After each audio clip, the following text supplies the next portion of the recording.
vibe. Yeah, and I'd love you guys to join me. I'd love you guys to be my accountability partner in this challenge. Yeah. So if it's something that you also are interested in doing, you can join me as well. It's a chapter a day keeps ignorance away. So that's the theme for this challenge. So I actually wanted to start it like next week because starting it today felt odd. I wanted to start it like the beginning of the week, but I was thinking like if you start it the beginning of the week, if you postpone it, you can postpone it again, and then that's what I've been doing actually before now. So just start today. Yeah. So I'm reading How to Win Friends and Influence People by Dale Carnegie. Okay, so if you want to join me, you can purchase the book online, on any bookstore, or any you can buy personally directly from bookstore, or you can purchase it online. Yeah, I'm sure they have copies of this book all over the world. It's an international bestseller book by Dale Carnegie. Yeah, so um, you can check the perks, you can check the rules. I've written them down in the description. So if you want to join me, it's gonna be an amazing time, not just for me but for you as well. Okay, yeah, because there's so many things when it comes to reading. Okay, yeah, so I'm going to start my reading in a few seconds. Okay, so in case if you don't hear me, you can see, you feel like I'm quiet, I'm reading. Yes. All right, so I'll be talking about what I've learned from the chapter. It's going to be one chapter a day. Okay, so I'll be talking about what I've learned from each chapter each day. So today I'm with my highlighter. Okay, I'm going to highlight the points and we're going to discuss after I'm done. Okay.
Wow. This book, okay, let me not talk about the whole book yet, but this chapter, it spoke volumes to me. Okay, so like I said, we're starting with how to win friends and influence people, guys. Okay, so please pardon me if you hear a lot of noise in my background. It's my neighbors. They are very lousy. So please pardon the noise. Okay, so just I'm just going to summarize what I learned from this chapter. The first chapter talks about the first chapter, the title is If You Want to Gather Honey, Don't Kick Over the Beehive. Okay, so just to summarize it, okay, we can't read the contents of the book because of copyright infringements and all those things, so we have to be careful. So what I'm going to be doing is just reading, okay, and I would like you to purchase the book, or you can read the book along with me chapter by chapter, and then we can discuss. Okay, yeah, so it's going to be productive like that. Okay, so to summarize this chapter, it talks about the three C's, three negative C's, which we as humans tend to do. We tend to portray, in our day-to-day conversations or communications with our loved ones, with our friends, you know, our colleagues, our employees, or yeah, and so on and so forth. Okay, so the three C's are criticism, condemnation, or complaint. Those are the three C's. Now, this book is all about how to win friends and influence people. Now, so if you check the title, If You Want to Gather Honey, Don't Kick Over the Beehive. So it means, for me, what I learned from this book is that if you want, to get the best out of people, okay, don't poke them, don't, push them to the wall to the extent that they even become worse than you met them.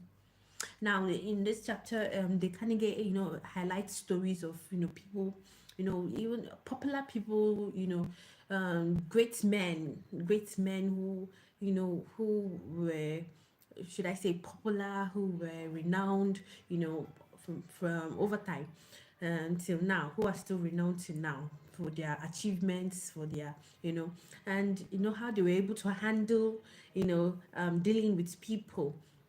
So they kind of get in this chapter tries to explain to us that when facing people, maybe when they have done something wrong, okay, if they have done something wrong, and you of course naturally you want to lash out, naturally, you feel like, oh, do you doing this thing, it shouldn't be something you should do.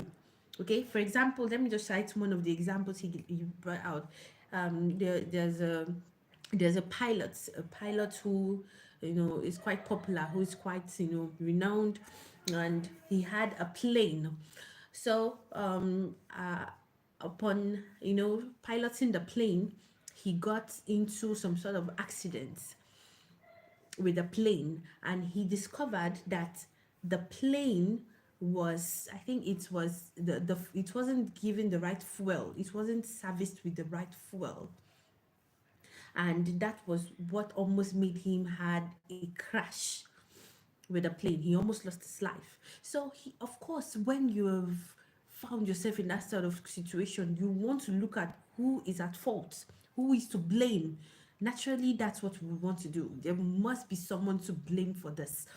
So when he returned back to his base, you know, he started looking for the mechanic. He started looking for the mechanic who was was supposed to have maintained the plane, was supposed to have serviced the plane properly, and the mechanic on the other end was anticipating a lash out. He was anticipating that, oh, my boss is going to be mad at me, my boss is going to sack me, my boss is going to do this, going to do that. He was, he was stricken with fear that, oh, I've done something horrible. He was stricken with fear. And as the pilot approached the mechanic, you know, he knew that it's over. But upon getting, to the mechanic was surprised with the way the bus reacted. The bus didn't react, the pilot didn't react, you know, in an angry tone. He was calm and he told the mechanic, for you to know that um, I trust that you're not going to make this mistake again. I'm going to give you another job tomorrow to maintain one of my planes. Did you get that? He said, for you to know that I'm sure you're not going to make this mistake again. I'm going to have you service my second plane tomorrow.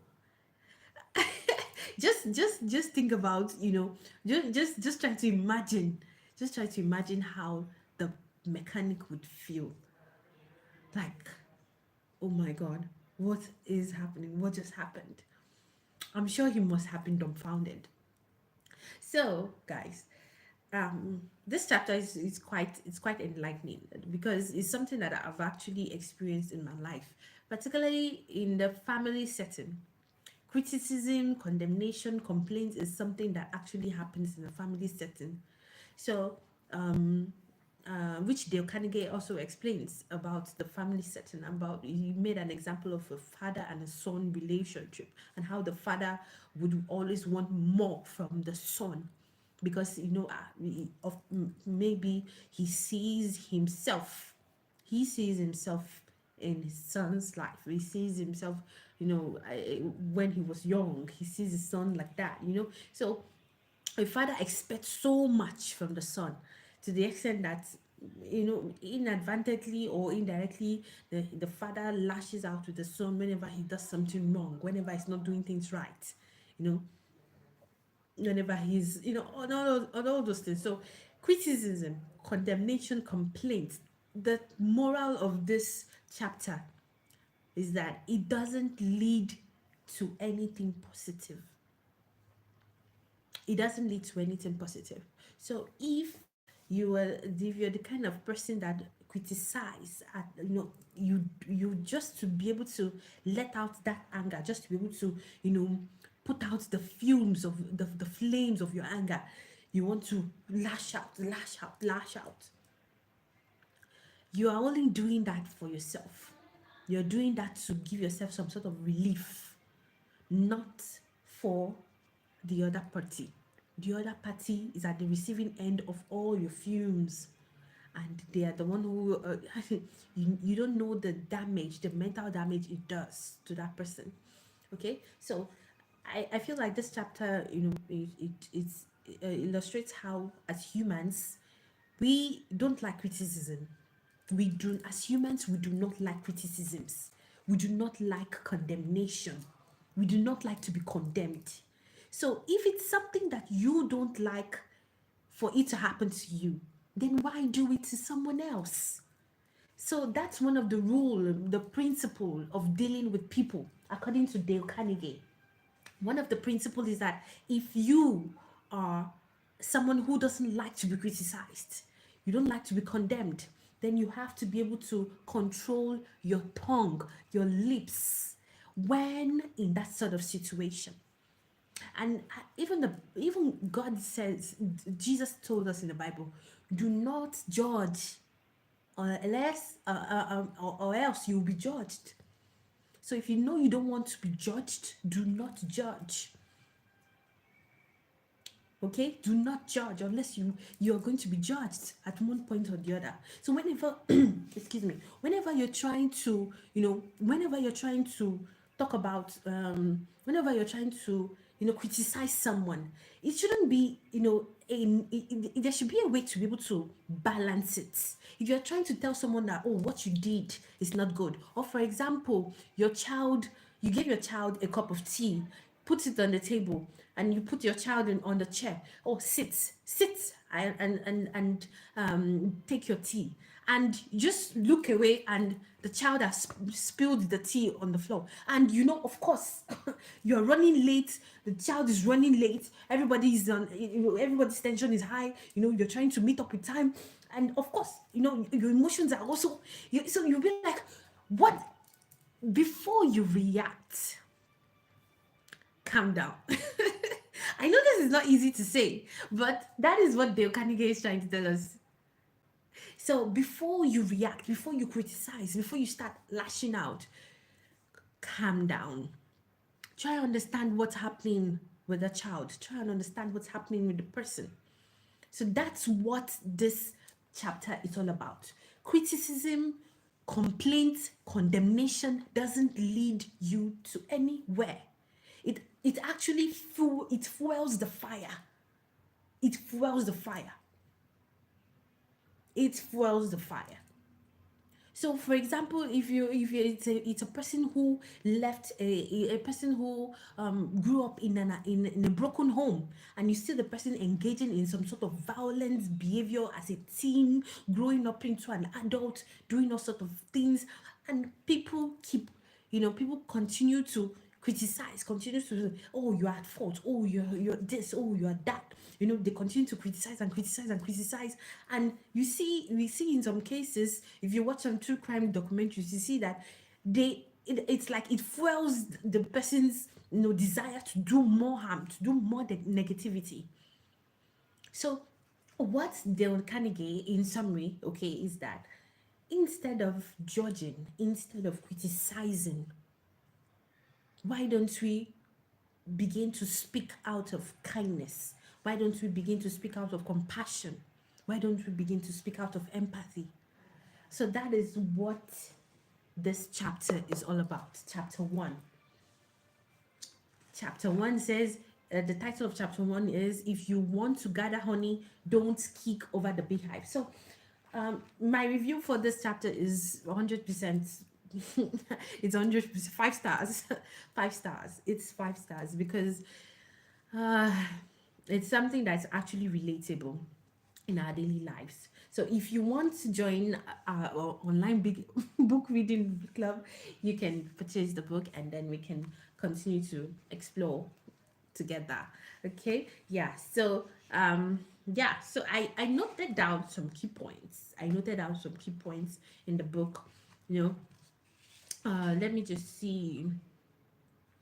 There's a question that Dale Carnegie actually asked. He says, do you know someone you would like to change or regulate and improve?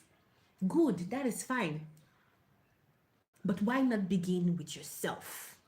So I'm going to end with this. Why not begin with yourself? If you have someone you want to change, if you have someone you want to improve, someone you want to be able to regulate their behavior, why not start with yourself? Because you know that you as well, you're not perfect. You are not perfect. You want someone else to be able to, you want that person to be able to, be aligned with your standards, your principles. You want that person to cooperate with you. But what about you? Are there no things that you need to change as well? There should be, because you're not perfect as a human. You aren't. Okay, so if you're trying to change someone, okay, look at that person. Try to visualize yourself in that person's angle. Try to put yourself in that person's shoes. Oh, what if I was in this situation? Or what if I was in the other end, not on this side, or I was on that side of the person? How would I react? Would I still react the way I did? You understand? So the thing is, if you don't want to be criticized, if you don't want to complain, if you don't want to the complaints, the condemnation to be on you, don't do it to someone else. Don't do it to someone else. So guys, yeah, let me even say this one. Let me say this. When dealing with people, let us remember we are not dealing with creatures of logic. Even if you are a creature of logic, even if you're someone who is quite logical or highly intelligent, you have to remember that not everyone is like that. Okay, not everyone is a creature of logic. Okay, you will surely come in contact with people who are emotional in nature. You will come in contact with people who are motivated by their pride. Okay, so So you have to know that you have to be calm when dealing with people. Treat everyone with kindness. Treat everyone with compassion. Okay, no matter how annoying it is, you want to lash out, you want to explode, you want to find relief from the fumes of your anger. Take your time to calm down and put yourself in that person's shoes. That's something that I've learned as well. And that's something that this chapter is teaching me tonight, which I'm going to have to go back and just do a reflection of all my life decisions and all the people I've treated unfairly just because I wanted to, let them know my mind. I wanted to let them know my mind. So because in those times there are words you will speak that will damage a person's life forever, that will alter the life of a person forever. Okay, so let's be cautious with our criticisms, be cautious with how you complain, be cautious with how you condemn people out there. So because how you treat people matters. It matters a lot. Yeah, so guys, that's all. That's all for tonight. Yeah, it was a good first day, I guess. So rate our first day. So if you want to join tomorrow, if you want to join me tomorrow, if you want to join us tomorrow, you can purchase the book and then we can, keep on growing together. All right. Take care. Have a blessed night. Don't forget, your mind is formidable. Bye.